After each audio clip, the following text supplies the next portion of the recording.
So we are running a little bit over time, but we do have some time for questions from the floor. So yes, sir, but quickly to the hand up there. And we are now asking you not only to say who you are and where you come from, but also to stand up. So the camera can get you. Hello. Hello. My name is Simon Cripps. I'm the chair of the Dorset Local Nature Partnership. Great conference today. We've heard a number of the speakers talk today about grants going up to the Northern Powerhouse or the Sheffield Smog or whatever they are all called up there. And the fact that we're not quite getting as much. Luke alluded to it there. We're not going to compete on heavy industry in the southwest, and thank goodness we aren't. But when the Dorset LEP, for example, produced its strategic economic plan, the Dorset Local Nature Partnership, and you can see us with the information in the corner over there, produced a natural capital investment strategy to sit at the side of this. And the benefits, and I think Esther's put this really well, the benefits of environment to certain sectors like tourism, food, farming, etc., water particularly, are very obvious. But Esther put very eloquently that the benefits to all industries are really important. So my question is, given that the Dorset County Council figures showed that environment was worth 1.2 billion, and that's produced by hard-faced economists, how do we make the environment a southwest brand so that it benefits all industries, not just tourism, as we've heard very eloquently, but all so that we can then compete with the Northern Powerhouse? Because I think it's a lack of brand, if I'm honest, that means that we're not getting the money that we should, a coherent brand. Okay, you want to take Neil? Because I think we've got an ideal opportunity now, because we are actually going to have an agricultural stroke environment stroke agricultural policy that's actually for the UK, and that's where the southwest can fit so neatly in. And you're quite right, it's how we make sure the countryside, the environment and the food we eat, along with the tourists we bring, all fit very, very neatly together.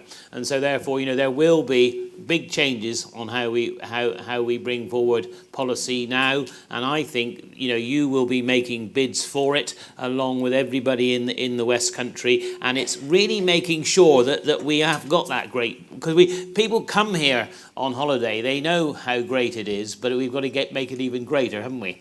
And I think Common Agricultural Policy, love it or hate it, it was trying to create a policy for 27, 28 countries across the whole of the European Union. We have got a much better chance to be able to develop a policy that actually manages the southwest and the rest of Britain. What we've got to be conscious of all political persuasions in Parliament, is to make sure that money does remain there to help, because when it's not ring fenced, it's got a little habit of disappearing, shall we say, and that's something that I'm very conscious of, as many of you are here. So we can really use that, I think, in the future to link water to flood, to environment, to food, to farming. It can work very well, but we've got to be very ambitious as we do it, and as quite has been said by Luke and others and myself, let's shout nice and loudly, because Luke, I can assure you I've been doing a bit of shouting over the years as well, as many other MPs.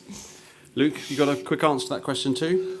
Yeah, I think the brand's really important, but our brand can't just be thatched cottages and pretty fields. I think where the opportunity with the environment is spreading the entire economic sectors that are based on our natural heritage, natural environment. In Plymouth, I'm campaigning for a national marine park in Plymouth Sound, for instance, not just because the sea is nice and pretty and we can look at it from Plymouth Hoe, but because of the incredible world-class expertise we have in marine engineering and marine science that actually takes that natural asset that our people, Karl, have spoken about, and sustainably commercialises it, builds greater value into it. And in that respect, not only can we promote a tourist product, and we need to look at the quality of that product we're presenting, but also an associated investment in other aspects of our national environment, which can create more high-skilled, high-tech jobs, which is exactly what our region should be specialising in. So another question. A gentleman here.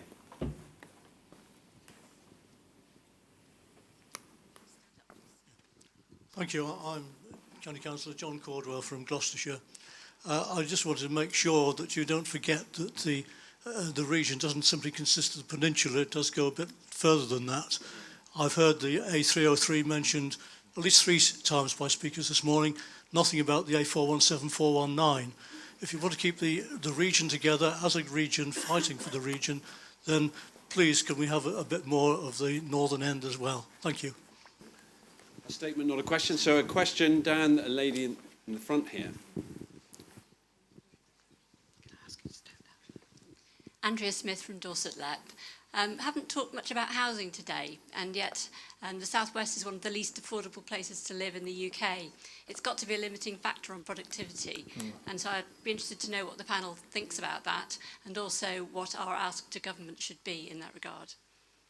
Housing, who wants to take the first one? Yeah. I did mention affordable housing. In the food sector, rural economy, we know that housing prices have been going up, and trying to keep the younger people who are being born and growing up in those areas into those regions to be able to work in local businesses is really key. So we do need affordable housing spread across the region, not just, as I said earlier, centred on the urban areas. It wouldn't be so bad if you could get them out of them to workplaces, but we have no public transport network either. So affordable housing is absolutely key. Coming back to it is a great place to come and live, and we've got lots of people of a certain age who are all coming here to live and reap the benefit of the natural capital and assets we have here. They're changing the demographic of the workforce. That means that as employers, we're going to have to consider changing the flexibility of our working patterns. Can we just have 12-hour days, 4 on, 4 off for people who have an older persuasion? Do we have to modify? There's so many things which come with not having affordable housing, which are having knock-on impacts on businesses. It's absolutely vital. In terms of what the government can do for that, I guess it's freeing up planning to make it easier to happen. But it's also making it important for developers that they don't just build nice big 6-bedroom houses for people with a horse. But I've got one of them. But we do need to be able to house the other people that we need in our businesses. And we've got a region where the young people don't want to stay here. Up to 12 they do because they go to the beach a lot. That's great. Between 12 and 17 they don't want to stay here. They can't get to see their friends. Digital connectivity is fine. Hardwiring digital connectivity is fine. It's nice to see Tom's here because if you could get out of my phraseology, hang on a minute, I'm about to lose you, I'll call you back in a couple of minutes when I get to where I'm going. That would be great. Yeah. We're not a great place for a big chunk of the people we need to attract into the region. The younger people are desperate to leave. The older people are desperate to come here. In the middle, we need to have an infrastructure. We need to have a place that the 25s to 45s want to live and work as well. They're leaving their region. We're not attracting them in. We've got to sort these things out, and affordable housing is a key part of that. The key to this is to change planning. It's also to make sure that some of our villages were considered by district councils to be unsustainable. If you say they're unsustainable, they become unsustainable. Redundant farm buildings, all of these things to be used for affordable homes. We've got to be a bit more adventurous. At the moment, we've got everything closed down, and it's great to have developments all around our cities and our major towns, but we've also got to have rural development, not build over the whole countryside, but there's lots of places where you could build sustainably, and at the moment it's being stopped. It's something I'm very excited about, and we have got to do more about it.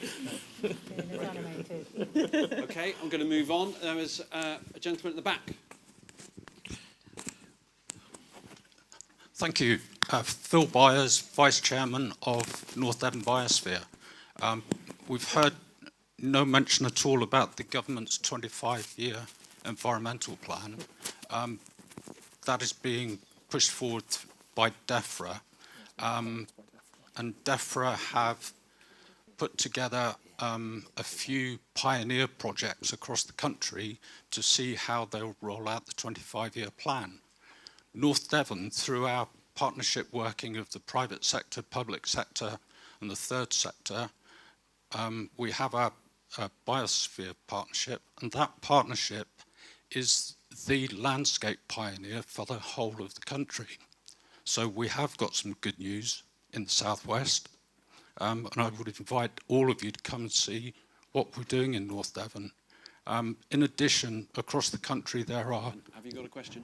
Yep, there are two marine pioneer projects as well, and one of those is in North Devon.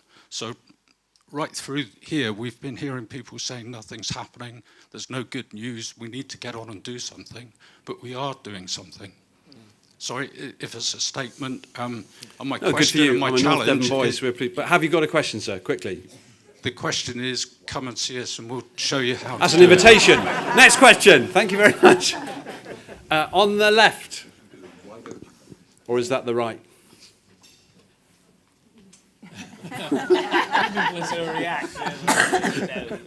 Thank you. Nick Bruce White from the RSPB. So I want to build on this question of brand and some of Karl's frustrations earlier.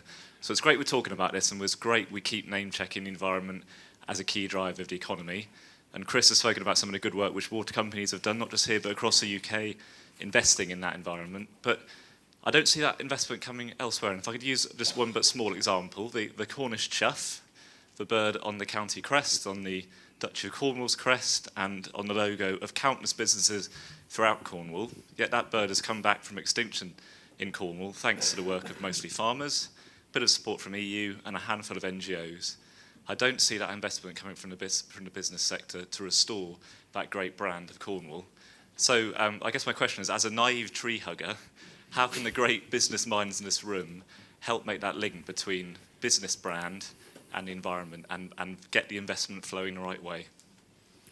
Chris? Yeah, I mean, just to amplify my point, and thank you for the question, and I just wanted to comment on the previous speaker, which wasn't a question, but, and the point about, whether we shout about it enough and whether we have a brand that's strong enough. There is an awful lot of good things happening in this space in the Southwest, and Luke's point is absolutely right, is, we don't shout about it enough, we don't articulate it enough, we're not clear-headed and clear-focused in how we present it. So in terms of, what we can do as a business community, I mean, I think we will always sit back, and I can remember sitting back in terms of when we were launching our sort of upstream thinking initiative, more catchment management, less reservoirs, less chemicals and so forth. There was 100 people telling us why this wouldn't work. There was 100 rules and regulations, no disrespect. Yeah. No, 100 people saying this won't work, you can't do that, it breaks this rule, it breaks that rule. And it was just sheer determination and drive that made us overcome those things. So I think, and eventually we were given begrudging approval to start the upstream thinking initiative. Whitehall was doing its best to stop us. Regulators were doing its best to stop us. It's just initiative, drive, and you're being a bit slightly awkward sometimes. Luke was saying, is the way forward. So focus, clarity, and just go for it. I think is the The 25-year environment plan, by the way, is about to happen. The Secretary of State has called it back in, and I understand it's really likely to be hot on the press. I also think, as far as RSPB is concerned, it's very much now link into the new policies that are coming forward, and then if we can link both with future payment, agriculture, land management, and business, it would work very well. And hopefully, as you hug your trees, there'll be a few more birds in them as well, of the feathered variety. Yeah. Esther, and then I'm going to take one more question. I just wanted to thank you for the question, Nick. And I think on the question of brand, I think there's a challenge, and I did put it out to you, is that there is an opportunity to improve your environment in which your business thrives by recognising that there's an environmental value to the distinctiveness of this place in which we live. Yeah. And it's your responsibility, every single person in this room, to take action, to do something about that. So whether it's in your own business, in your own life, with your family, or if you're an LNP and an LEP, why have we got these two plans? Why isn't the LEP plan recognising the value of the natural assets, which makes us unique? We're not the Southeast, we're not, because it's so beautiful here. And we have so many beautiful places. That's what makes us distinct. That's our USP. And we should be shouting loud about that. It is about brand. It's being first and foremost. And the last thing I wanted to say is, please let's stop talking about our differences. We always do that. Oh, well, in Cornwall it's this, and Devon it's that, and you haven't mentioned this, and you haven't mentioned that. Actually, we are all part of the same whole. Yeah. And if we have a common voice around our environmental strategy, around the value of our natural assets for our economy actually for you, for our economy, for us, and we have a common voice in that and a common mission in that, we could actually really shift this. You know, we could take it forward. So maybe this time next year, we'll be talking about the difference that everybody in this room has made to support the natural capital in which we thrive. So that was what I wanted to say. Thank you. Adam, I can't really see you because you're under the light. Stacey Heath from Torbay Development Agency. I guess we've heard an awful lot about sort of what a wonderful place the Southwest is and how great the environment is. And we've also heard actually from Sara that there's problems with getting workers into the area and the skills that are in the area. I was at a Precious site meeting a couple of weeks ago and they have a huge problem with getting the types of skilled workers that they need. So what is it, my question is, what is it can we do as the Great Southwest to invite and entice the skilled workers down here in the first instance? And secondly, given that we've got some world-class universities and some outstanding further educational colleges, once we've got the people and the trained skilled workers here, how are we actually going to make them stay? Because we have all these wonderful sort of environments. What are we going to do? Why is it not working?